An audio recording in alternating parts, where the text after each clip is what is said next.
of a soldier dying on the battlefield will think hard before starting a war. Humanitarian situation in Ukraine is deteriorating at an alarming scale. First and foremost, we pay tribute to the fearless soldiers and civilians who defend their homeland and freedom. They fight also for those who are forced to flee. Poland is one such country that over the years has faced aggression and can understand what Ukraine is going through. We need to ask ourselves one very simple question. Since we all agree that this crisis is unprecedented and the fastest growing one since the World War II, have we all, as the international community, responded to it on an unprecedented scale too? The answer might not be yes. As the saying is, while Rome burnt, Nero was dancing in Rome. Similarly, since 2014, this situation is escalating in Ukraine and we are dancing in 2022 now, trying to boycott and sanction Russia. Why wasn't this done previously, which Poland had did? The war atrocities committed by Russian aggressors generate public outrage, but outrage is not enough. We as UN community have an obligation to hold the perpetrators accountable according to the international law. The world has, but now the need of the hour aren't just political consolations and symbolism, but stern steps to maintain peace. Poland, as one such country, has stepped up in terms of refugees and all possible humanitarian helps for Ukraine. In Poland, we have a simple principle. We help first with our own means, only then we wait for international assistance, not the other way around. This unprecedented scale requires an increased involvement of the UN agencies. The need of the hour is to provide a safe passage to the innocent citizens from the conflict zone, to stop starvation of the citizens and immediate stop to the war crimes. Let's not just keep playing the sanction game rather than step up with stern steps. New evils require new remedies, new sanctions to defend and vindicate the eternal principles of right and wrong. As we all know, Russia claims that they're exercising power of self-defense. But lastly, as Otto von Bismarck rightly said, preventive war is like committing suicide out of the fear of death. There is no crueler tyranny than which is perpetuated under the shield of law and in the name of justice. Thank you.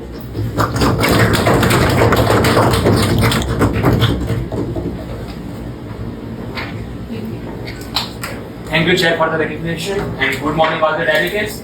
We are not a developed country. We are not a developing country. We are United Nations. The UK and our allies condemn the Russian government's unprovoked against the Ukraine.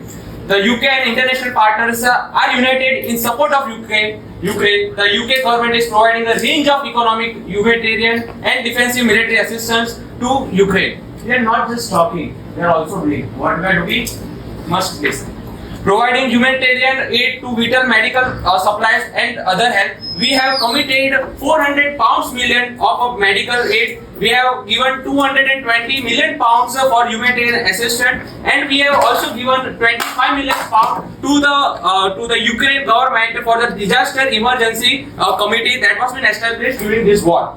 Providing defensive military, because we don't know that Russia tomorrow commits that they will create a World War III. So we are also giving them the military supplies, over 4,000 anti-tank weapons to the Ukraine, so they can also fight and stand strong against Russia.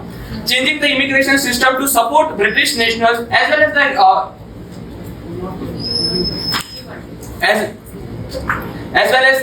we are supporting the immigration system. Is also we are supporting to the British nationals as well as we are giving the Ukraine nations who as a part of refugee to our nation, and we are supporting them in the best possible manner that the UK can do. Last but not the least, delivering a package sanctioned to cut off funding from Putin's war machine. We have now sanctioned over 1,000 individual entities and subsidiaries since Putin's invasion of Ukraine, including 69 leaders are being stopped to come to UK. And my leader, and I can proudly say my leader was the first leader to be on the field at the time of war to the Ukraine. And I am also proudly saying that from next week we are opening our assembly at the Ukraine. Thank you, and I yield my time to the chair. Point of information. Mr. President and delegate from United Kingdom, the source of the news is United Nations News, Global Perspective Human Stories. I want to know the stand of UK on Northern Ireland. As it has been said that the issue troubles the irrelevant and encroachment of Northern Ireland by United Kingdom cannot be put the United Kingdom cannot put a blanket by saying that we are assisting Ukraine. What the Australia wants to know, what is the stand of UK in Northern Ireland, and how is preaching peace in Ukraine when its own neighborhood is on fire due to its own cause. Right to witness? The United Kingdom of Great Britain and Northern Ireland, and we strongly believe that we are that. You should also look into what you are doing with India at we are giving the allowance to the China military over the Indian Ocean. You should also look into it. Information to Australia. Can you please tell me how is this related to the current topic? You cannot ask. You have been asked. Thank you, Chair.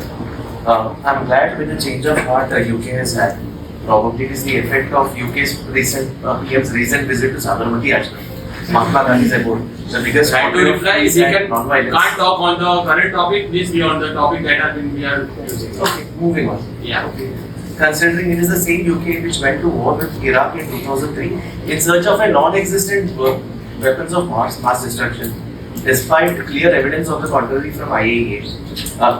Northern Ireland, I think we have already discussed. Just would like to know what is the reason for UK's change of heart and mind. Is this one of the form of repatriations, the biggest colonies of mankind? Thank you.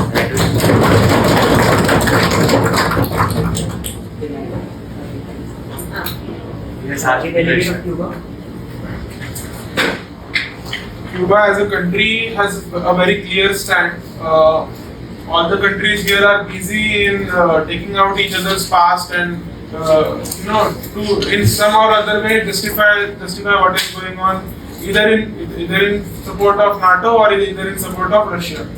As far as Cuba is concerned, we have faced the wrath of war, we have faced the wrath of sanctions, we have faced everything that is possible in terms of humanitarian crisis. So Cuba is a country that defends international law and is committed to the Charter of United Nations. Cuba will always defend peace and oppose the use of force against any state. But at the same time, in spite that we are openly a strategic partner of Russia in terms of security, in terms of agriculture exports and many more.